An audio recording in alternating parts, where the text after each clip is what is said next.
All right, man, peace. You know, brothers, if you're very fortunate in life, the Most High will bring a person into your life, a friend who's always going to be there to ride for you and ride with you, if and when you need that person. And for Carmelo Anthony, that seems to be Mr. Chris Paul. Of course, they both obviously have a very big horse in the race for this up-and-coming NBA season. Because as we all know, both of those brothers are around 33 years old, soon to be 34 years old, and they're pretty much on the stretch run of their NBA careers. For all intents and purposes, if the Rockets do not win the NBA championship this season, most likely they're going to break up that roster. Who knows? Maybe even including CP3. I doubt it, but you never know. He does have, I believe, a 4-year contract. As we know, Carmelo Anthony only has a 1-year contract. So he's truly going to have to ball out. He's going to have to show components of his game that he has not shown in years, or that he has not ever shown. That being defense, rebounding, and playing an overall floor game. Carmelo Anthony has not played a truly proficient and efficient overall floor game since he had that 1 year at Syracuse University. But just getting back to the point, Chris Paul seems to be that friend that will ride for him. Because as we've seen, LeBron James was nowhere to be found when it came to recruiting Carmelo Anthony, because he seems to know what I know. That being that Carmelo Anthony is not truly a winning basketball player, and that he would not fit in well with LeBron. Number one, they both play the same position, basically. And number two, LeBron James needs the basketball in his hands. And Carmelo Anthony is useless without the basketball in his hands. And that's where Chris Paul comes in. Because Chris Paul is going to have to act as the mediator between James Harden and Carmelo Anthony. Chris Paul is going to have to be that person that can appease Melo when he has a game where he only gets 7 or 8 shots. And he's also going to have to hook Carmelo Anthony up with very accurate pinpoint passes that will allow Carmelo Anthony to bring out what he does best, that being make mid-range jump shots. So anyway, they're going to talk about it, and I'm going to chime in. For SportsCenter right now, I'm Victoria Arlen. Free agent forward Carmelo Anthony plans to sign his 1-year, $2.4 million contract with the Houston Rockets today, league sources tell our very own Adrian Wojnarowski. Anthony will look to bounce back after having one of his worst seasons to date with the Thunder last year. He put up career worst in minutes, points, and assists last year. You know, because so many of these brothers come into the NBA straight out of high school, or really, I should say over the last 15 years, after just 1 year in the NCAAs, oftentimes they have a hard time differentiating between the amount of years that they put in, aka the mileage, as opposed to their age. They look at themselves in the mirror and they're only 32, 33, 34 years old, and they're saying, well, I should still be able to compete at a high level. But they have the mileage of a player that's 37, 38 years old. Because also remember, most of these cats in the NBA are also playing international basketball every 4 years, really every 2 years. They're playing international basketball. They're going overseas to make sure that they can promote their clothing lines or their shoe deals, and they're playing basketball overseas. They have a lot of mileage on their bodies. So a cat like Carmelo Anthony, he just has not come to terms with the facts of the matter. That is that he is over the hill. And he's going to have to adjust his mindset and his game if he's going to be the best Carmelo Anthony that he can be for the Houston Rockets. Because to be quite frank with you, I think that he's past the point where he's ever going to get credit for being an NBA champion, even if he is able to win a chip with the Rockets. But we'll see. If he's able to play a prominent enough role and they are able to win a championship, we'll see what happens. But I see him more in a Bob McAdoo / Gary Payton role. I mean, who remembers that Gary Payton even won a championship? When you think of Gary Payton, you think of him in the 1990s with Seattle as the glove. You don't think of him as that guy who made the game-winning shot in the Miami versus Dallas series. You really don't. But we'll see. Last season, and did so while posting one of the worst defensive plus-minus marks of any forward in the NBA. Now let's toss it back to First Take. Carmelo was never a good defensive player, but in this current NBA, a run and gun, pull up for three, and then get back on defense, he truly is a liability. Victoria, thank you. Over the weekend, Chris Paul was on NBA TV and talked about what it would be like to play with his boy Carmelo Anthony now that he's the newest member of the Rockets. Here's what he had to say. Melo, like a lot of guys on the team, always have something to prove, and obviously the friendship, brotherhood that we share, it's always nice to play with someone that you're close with. You can see the quote right there, guys.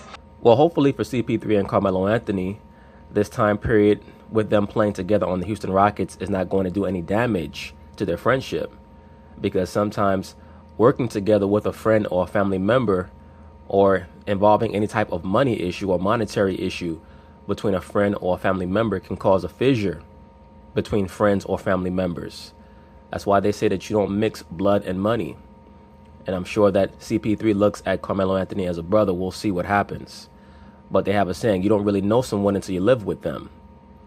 There may be an issue between Carmelo and CP3 as they play together, and Carmelo Anthony sees that CP3 has a very high standard for himself on both ends of the court, and he's going to try to push that on Carmelo, and we'll see how Carmelo responds. Hopefully, once again, it will not cause any type of breakage or fissure or fracturing of their friendship.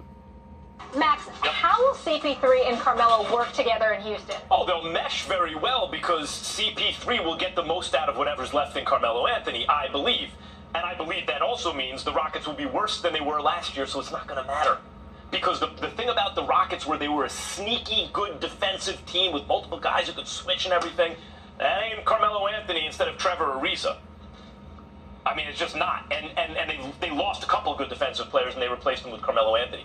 Offense, Carmelo's a little better, although you could see from last year he wasn't a catch-and-shoot guy. I believe Carmelo will be better than last year, Stephen A. But he'd have to be a lot better to make up the difference that Houston lost. And let me say something. No, let me say something first, Max Kellerman, because you're very fond of extolling Mr. Carmelo Anthony and singing his praises from the hilltops. It's just amazing to me how quickly this guy, Max Kellerman, can flip-flop on many of the statements that he makes. If Carmelo Anthony is as dominant an offensive performer and as non-pareil as you act like he is, why are you correctly noting that he's going to have an exemplary offensive season just to make up for what they lost in an overall basketball player like a Trevor Ariza? What you're saying is that Carmelo Anthony is not going to be really worth what he's going to bring to the table, because other than name recognition, what really does he have? He's not an efficient scorer anymore. And one can make the case that he never really was an efficient scorer, because for the most part, he's been about a 45% shooter over the course of the peak of his career. And now he's starting to dip a little bit. One would have thought that a person like Carmelo Anthony, who was known for working in the low post, the low box, the elbow, of course he had a three-point game as well, but one would think that someone with an offensive skill set like he had will be somewhere in the upper 40s overall as a shooter, as a scorer. But that's not really been who he's been. So it's very obvious to me that Carmelo is going to be a liability, but this is also going to be a test for Chris Paul to see how much better he can actually make Carmelo Anthony look. And we'll be able to use Carmelo Anthony's performance with the Oklahoma City Thunder, pairing in tandem with Russell Westbrook, as a comparison to how he'll look this season with CP3, so that we'll be able to gauge exactly who's better, Russell Westbrook or CP3, in regards to making their teammates better. This is not negative anti-Carmelo Anthony. I would say his career is following a normal career arc, a normal career trajectory. The way I said Tiger Woods at 42, now that he's healthy, his career arc is back. In other words, when he was in his mid-20s, as great as he was, this is what you'd expect from him at 42. No longer the best, but a chance to win any given major. But I would say it's a normal career arc. I'll give Carmelo more credit than that. Carmelo is still better than he should be in his 15th season. Is he truly better than he should be in his 15th season? I mean, to me, when I look at Carmelo Anthony, I see someone who's never truly taken his conditioning as seriously as he should have for someone who wants to be considered one of the greatest players of all time. In his 15th season, he has no legs, and the brother has not had any legs for the last 4 years. He's not been an efficient scorer for the last 3 to 4 years. That's a fact. He has no explosiveness under the basket, and he's never been a good defender. So is he truly better than he should be after 15 years? I'm not quite sure about that. Not with some of the progress that we've made in regards to our understanding of human physiology and the improvement of the overall human body. In other words, whatever LeBron James is taking is what Carmelo Anthony needs to take. He needs to invest the same $1.5 million a year that LeBron James is investing. That is why LeBron James is able to take a licking and keep on ticking. And that's what we find with unbelievable athletes, great performers in every sport, is that their fitness is a 24-hour thing. There's a reason why Floyd Mayweather was known for leaving the strip club at 2:30, 3 o'clock in the morning and going for a 7-mile run right after the strip club, running home in Timberlands, working out 3 times a day. That's what the highest level athletes do. I just don't look at Carmelo Anthony and see somebody who's doing that. I don't think he ever has done that. I think that he's skated by on his natural talent.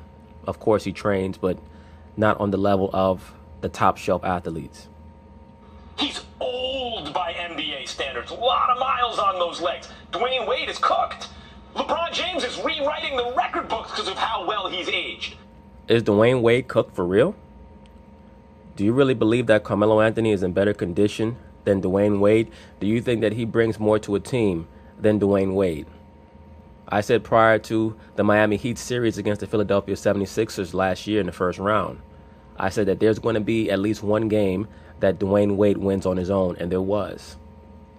I don't know if I've ever seen Carmelo Anthony just will his team to a victory in the playoffs in one game. I'm sure that there's a game. I mean, particularly when he was with the Nuggets or maybe 2013 with the Knicks. But it just doesn't stand out. And Dwayne Wade is always going to have at least one game in a series that he wins on his own because of his conditioning and his grit. I just don't think that you can compare them as players. Carmelo Anthony has aged, I'd say, better than most. But that just goes to show you how old he is by NBA standards at this point, given the tread on his tires, the level of tread on his tires, given the number of minutes he's played. It's amazing that he can even play as well as he can still play, but that's not going to be good enough, Stephen A.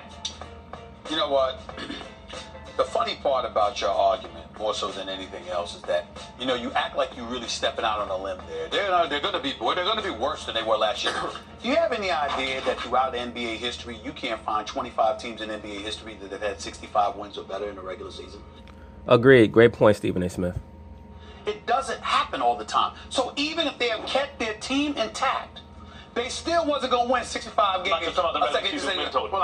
Well, one thing I'll say about that, Steve, and I agree with your point that it's very difficult for teams to win 60-plus games year after year after year. One thing that I will say is that please keep in mind that James Harden and Chris Paul both missed double-digit games last NBA regular season.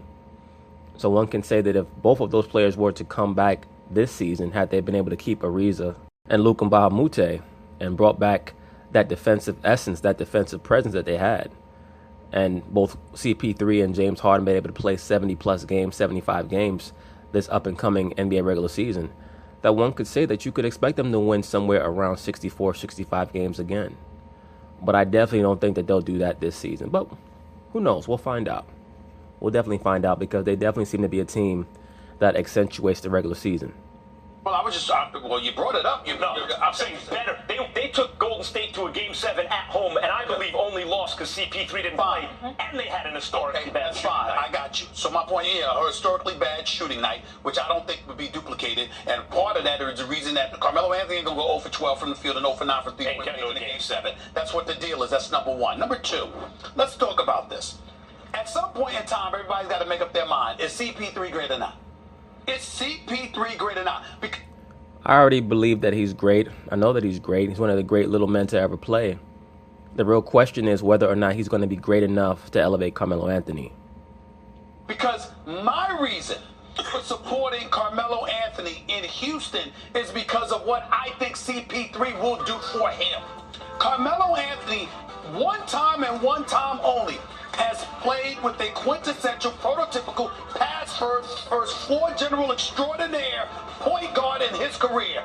And that was Jason Kidd. The closest he ever, and that's when the New York Knicks won the Atlantic Division title, went to the semifinals with Mike Woodson as his head coach. The only other time in Carmelo Anthony's career that he has played with a credible point guard was Chauncey Billups. They went to the conference finals.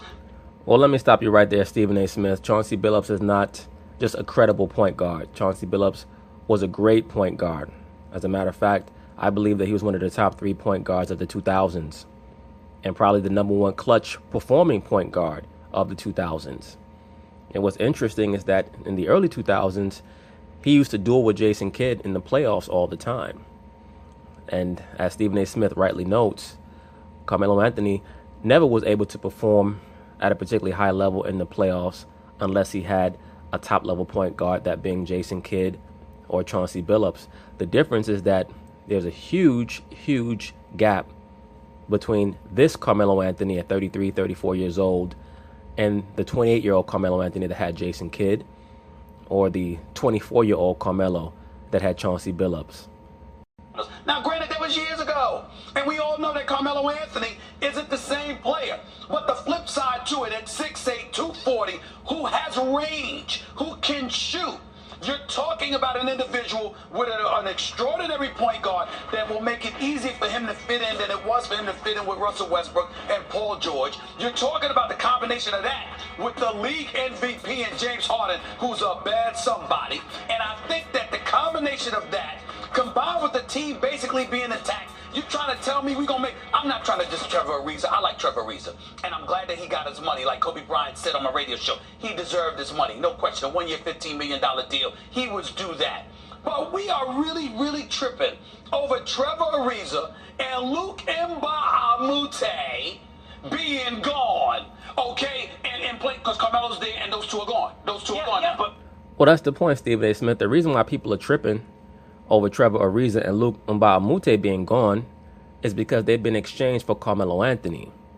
It's one thing if this is the Carmelo Anthony that was averaging 26, 27 a game with the Denver Nuggets, so that you could say, okay, this is a player who's an average to subpar defensive player, but he's going to bring you 26, 27 points a game on about 45, 46% from the field.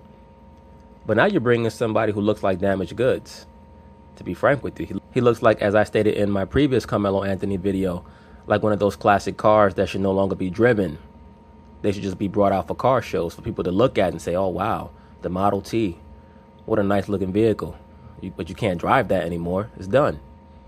So once again, we're going to find out how great CP3 really is. If he can make Carmelo Anthony look anywhere near like the player that he's made him look like in the Olympics. But what? But you act like that's not. You act like Carmelo's better than the two of them. Come on. I think offensively, I agree with you, Max Kellerman. That is how Stephen A. Smith sounds. he is. Yeah, but overall value, listen, he is less than those. No doubt about it. Listen, I'm saying to you this: they've taken a step back defensively, but in the same breath, you ain't stopping Golden State. You got to outscore, and I think that. No, sir. Disagree. As a matter of fact, the reason why the Rockets were able to find the modicum of success that they found against the Golden State Warriors in last year's Western Conference Finals is because they were not trying to outscore Golden State.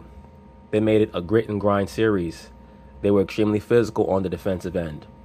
You're not going to outscore Golden State. It's just not going to happen, period. When you have Steph Curry and Kevin Durant, these are two players that are going to end their careers, most likely being considered two of the top 20 players in the history of the NBA. Right now, they're both, without a doubt, two of the top 30 players in the history of the NBA. No doubt about it. And you have them both playing at the same time on the same team. That really has not been done in the NBA, in my recollection, since LeBron James and Dwayne Wade. Certainly not since Shaq and Kobe, because there may be certain people who argue whether or not Dwayne Wade is a top 30 all-time player. But certainly not since Shaq and Kobe. The NBA's history tells us that when you're able to combine two of the top 20 or 30 players all time on the same team, that they're going to win the championship at some point, and that they're going to be extremely difficult to stop. I mean, other than Elgin Baylor and Jerry West, I can't think of a pairing of two players that did not result in a championship. So to make a long story short, you don't try to outscore the Golden State Warriors.